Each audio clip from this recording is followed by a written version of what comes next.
এখানে মদকের মদ মদ খায়, একটা ঘর তুলছে, টং ঘর তুলে এখানে মদ খায়। যার কারণে ছোট বাচ্চারা এখানে আসলে তাদেরকেও মদ খাওয়ানোর জন্য ডাকে। ছোট বাচ্চারাও যদি এই মদ খাওয়া শেখে তাহলে কি এটা পরিবেশ এলো? এখন কি আর সেই দিন আছে? এই ছোট তাদের নামে এখন কোথায় কি সবার নামে এই কথা বলার কারণে মামলা করছে।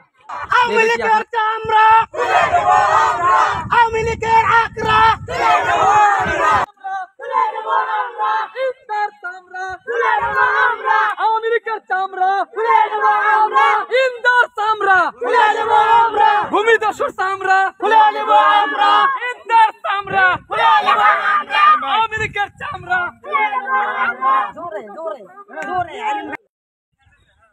এখানে ইন্দার ও আরো কিছু চেহারা ওর আওয়ামী লীগের ছেলে পেলে একটা ঘর করে, সেই ঘরেতে গাঞ্জা, মদ, ইয়াবা বিভিন্ন ধরনের নেশা আসক্ত করে এবং তার সুপথে এবং বিলটাও দখল করে খায় ও জোরপূর্বক। আমাদের গ্রামবাসীর সমস্ত গ্রামবাসীর বিল ও একাই খায় জোর করে। এর মধ্যে ধরেন যে আমরা এই অনেক চেষ্টা করছি, আওয়ামী লীগের ক্ষমতা থাকার কারণে আমরা কিছু করতে পারিনি। বর্তমানে আমরা এখন মামলা করছি আমাদের উপর, ওর ঘর ভেঙে দিছি, মদ যে খাচ্ছিল এই ঘরটা আমরা ভেঙে দিছি, মদের ব্যবসা করতে দেবো না, আমরা গ্রামের সমস্ত লোক এসে ঘর ভেঙে দিছি, যার কারণে আমাদের উপর মামলা দিছে। এ বাবা ভাইতে যেহেতু আমাদের নামে মামলা করছে, এই মামলাটা প্রশাসন সুষ্ঠু তদন্ত করে আর সরজমিনে যেন ওনারা এসে তদন্ত করে যে এটাকে সঠিক কিনা। ওনারা এক ভূমিদস্যু, দ্বিতীয় হচ্ছে আওয়ামী লীগের ওরা ক্ষমতাশীল কেডার গ্রামবাসী সবসময় ভীতির উপর রাখার কারণে আমরা ওনাকে কিছু বলতে পারছিলাম না। আমাদের দাবি, এটা দীর্ঘদিন ধরে প্রায় শেখ হাসিনার আমলে ওরা ক্ষমতায় থাকার কারণে এই 3 ফুটের মাটি নামে লিয়া প্রায় 20 ফুট খুঁড়ে নিচ্ছে। খুঁড়ে নেওয়ার পর সেই থেকে কিছু কিছু মানুষে কিছু টাকা দিচ্ছে, আর কিছু কিছু মানুষকে আমরা টাকা পাই নাই। আমি বলতেছি আমরা সবাইকে টাকা দিছি, কিন্তু অথচ আমি পাই নাই, নিজেই পাই নাই। আমি বলতেছি আপনার আরেক ভাগ দিছি, আর এক ভাগ দিতে আমার ভাগেরটা আমি পাইনি। এখানে পত্তন 2 বছর ধরে পত্তন দেওয়া হচ্ছে, কিন্তু পত্তন 2 বছর পার হয়ে গেছে। এটা এক্সটেনশন ওই করেনি, বসে যে কোনো ব্যবস্থা করা তাও করে না, দেখছে আসেনি নাকি। হ্যাঁ বলেন। এগুলো ঘুরে পাশের জমি আলার জমি পর্যন্ত ভেঙে ওই জমির মধ্যে যাচ্ছে। ছোট ছোট বাচ্চারা ঘুরতে পারে না, পানির মধ্যে পড়ে যায়। অনেক দফা অস্থায়ী দফা 30 ফুট দফা করে রেখেছে মাটিগুলো, এগুলো 30 ফুট সম্পূর্ণ ইন্দাদুল করছে, এগুলো করছে সম্পূর্ণ। যখন ওরা মাটি দেবা তখন তো একটা বাধা ছিল নি, তাহলে আমরা বলি ভাঙা নি, তার জমি আলাদাও বাধা দেয়। যেই জমি এলাকার জমি ভাঙে ধরলো তার মধ্যে তখন জমি এলাকা করছে যে তোমরা মাটি বেচছো, তোমাকে উপর কেস করবো। এখন আমি করি বাবা মাটি আমরা এই বেচছি, ওরা জোর করে দেখাচ্ছে, কেস যদি করতো আমাকে খোলার চেষ্টা করে এইভাবে আছে। ওই মনে করেন 20 ফুট মাটি নিয়ে গেছে, লাফা আছে 20 ফুট টাকা দিছে, ওই মনে করেন 16 ফুট না 6 ফুটের আর 4 ফুট মাটি ধরছে, জমি ধরছে 8 ফুটের মাটি নিয়ে আছে, ধরছে 4 ফুট ধরছে, ধরে সেই অনুযায়ী মনে করেন টাকা।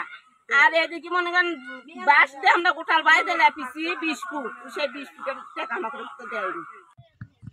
আওয়ামী লীগ কাঠাতে ইন্দার হচ্ছে সব, এরা দুইজনে মনে করেন ওই জমিটা দখল করে, বিলটা দখল করে, কোনো একটা চ্যানেল ওইখানে যাবার দেয় না।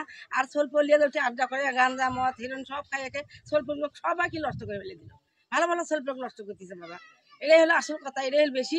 আর তো ওই জমিতে আমাকে বাপ দাদা 14 বৃষ্টি খাচ্ছে, এখন একটা আমরা আমাকে সোলপল দিয়ে একটা মাছ মারবি তাও মারবে দেয় না। ওই আর ওরই জোরে, ওই ইন্দারই জোর বেশি। ইন্দা ছাড়া আরো সব তো এখন নেই, সরে গেছে, এখন ইন্দাই হলে সব। একটা ভালো লোকের হাতে যাক, সেখান থেকে আমরা কিছু মাছ পাই বা অর্থ পাই, যেটা পাই পাবো। আমরা যাবার টারবার না বাবা, শ্বশুরের 7 ভাগের সম্পত্তি আছে, ওটি মাটি ওরাই বেচে খায়, ওরাই ওটি মাছ ছেড়ে দেখায়, ওরাই জাল দেয়, ওখানে লোকজন লিয়ে আসে মারে, ওটি আমরা আর কি কমো। আমাদের কোনো আর দাম নেই, আমাদের শ্বশুরের বাপের সম্পত্তির কোনো দাম নেই। কি কমো বাবা, ওই বাপ দাদার সম্পত্তি ওগুলা আমরা আগে না মাছ মুছ মেরে খাচ্ছ না, ওই আওয়ামী লীগের পার্টি হয়ে আর আমাকে কার খাবার টাবার দেয় না, না ঘাস ঘুষ দোবার গেলে হাতে মগড়া কাটে নিবি, পানি সবার দিবার লাই, সোল পোলক লিয়ে দেয়, গাঞ্জা মদ খিলে এগুলো সব হাই লুজ বেঁধে ফেলে দেয়। আর আমদাওলে ঘরে চাকুলে ঘরে এলে আসবে পাবা না, এগুলো শুরু ব্যবহার করে দিচ্ছে বাবা, এগুলো করতেছে। তা এখন কি কমো বাবা, এগুলা এগুলা সব শুরু করতে দখল দিচ্ছে না আমাকে। প্রথম থেকে আমাদের এই জায়গা, প্রথম থেকে পূর্ব থেকেই সোহাগ যখন এই যে আওয়ামী লীগ আসলো ধর পাগলের ভিতর ওই হেরে গেল, যার পর্ব থেকে এই ইন্দাদুল আমাদের বাপ দাদার, এটা সবারই, আমাদের বাপ দাদা ওদেরও আছে, কিন্তু এর ভিতরে একটা কথাও কি ওই একাই জোর করে সব কিছুই দখল করে খায়। আওয়ামী লীগের স্বেচ্ছাসেবক লীগ করে তাই ওই তারই দাপট দেখায়। এবং এখানে সোহাগের সাথে ওই প্রথম থেকে শেষ পর্যন্ত সোহাগের সাথে ওই ছিল। এই গরম দেখেই ওই বিল আমাকে, ওটা প্রত্যেক আমাকে বাপদাদার প্রত্যেক সম্পত্তি, ওই বিলের মাটি জোর করে খুঁড়ে লেগেছে, কাউকে টাকা দেয়নি। 8 ফুটের জায়গা 20 ফুট লেগেছে। আবার আমাকে ছেলে মেয়ে যদি ওখানে গোসল করতে যায়, তাক ধরে তুলে থাপ্পড় মারে, চোর মারে, যে বিলের মধ্যে নামা যাবি না, এই বিল আমি দখল করে নিয়েছি, এখানে কারো আসা যাবি না। আবার ওখানে একটা টং ঘর তুলছে, তুলে তোর ওই ঘরের ভেতরে মদ খায়, গাঁজা খায়, হিরোইন খায়। তারপরে এর থেকে ছেলে মেয়ে গেলে তাকে খাওয়ার জন্য ডাকে, ছোট ছোট বাচ্চাকে খাওয়ার জন্য ডাকে। আর এখানে তো ওই পরিবেশ দূষণ করার জন্য এই কাজ করতে হয়। ছেলে মেয়েগুলো যদি ওখানে যায় তো আমাকে বাচ্চাকে তো নেশাগ্রস্ত হয়ে যাবে, যার কারণে আমরা চিন্তা করলাম যে ওকে এখানে রাখা যাবে না। আমরা তখন ওখানে করছি তো তুমি বিল ছাড়া, প্রশাসন বলছে আপনাদের জিনিস আপনারা নেবেন, তাতে তো সমস্যার কোনো কিছু নেই। পুকুরটা ওটা ওর কাছে বাড়ি বাড়ি বারবার গেছি, বাবা তুই আমার পুকুর নিস, আমাকে আরো ঠিক করে দে। দিচ্ছি দেবো না, আর 10 জনই আমার জন্য ঠিক করছে ভেঙ্গার বিল করার জন্য। এটা উচিত হলে আমি একটা বিদ্যা মানুষ, আমার একটা ছেলে আমি সংসার করে খাই। প্রতিনিধি মাদকের ব্যবসার সাথে জড়িত ইমদাদুল নাই।